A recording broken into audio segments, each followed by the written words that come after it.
August 6, 1915. Just before dawn. Osowiec Fortress, Russian Poland. The wind shifts. A German meteorologist nods. Field Marshal Paul von Hindenburg gives the order. 30 batteries open their valves, and a yellow-green cloud begins to roll across no man's land. It hugs the ground. It kills grass where it touches. It smells sweet and choking.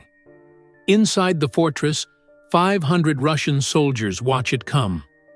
They have no gas masks. They don't know what chlorine does to human lungs. They're about to learn. Osowiec Fortress wasn't modern. By 1914 standards, it was obsolete. But it sat in a swamp controlling the only road and railway through the region. If the Germans wanted to advance, they had to go through Osowiec. They tried twice before. Both times, they failed. By summer 1915, the Germans were done trying old methods. This time, they brought something new: chemical weapons. When the chlorine hit, men began choking instantly. Eyes burned, lungs filled with fluid. Soldiers clawed at their throats, ripping open uniforms, trying to breathe. Someone ordered wet rags over faces. It helped. Barely. For 15 minutes, the gas saturated the trenches. When it thinned, most of the defenders were dead or dying. Officers collapsed. Medics fell while treating the wounded. The Germans advanced in gas masks. 7,000 men expecting silence. They expected corpses. ACT-4, the dead men, 90 seconds. But about 100 Russians were still alive. Not alive, dying. Lieutenant Vladimir Kotlinski stood in the trench, his face wrapped in a blood-soaked rag. Around him, men with burned skin and bleeding lungs dragged themselves upright. They could barely see, barely breathe. They could hear the Germans.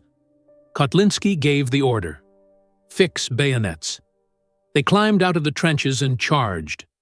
The Germans saw figures emerging from the gas, coughing, bleeding, screaming, faces ruined, bodies that should not have been moving. One German later wrote, "They came at us like something from beyond the grave." The advance stopped. Then it broke. Hardened veterans turned and ran, into their own barbed wire, into each other, into panic. 60 dying Russians drove back 7,000 Germans. Kotlinski was mortally wounded. He refused to fall until the enemy fled. He died that night. He was 21. The fortress was abandoned days later. Most of the gas survivors died soon after. The victory was temporary, but the moment remains.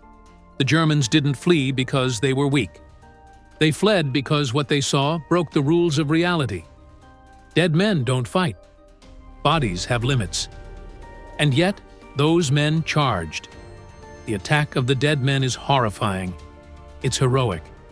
And it's damning. Proof of human endurance and of how far war can push it.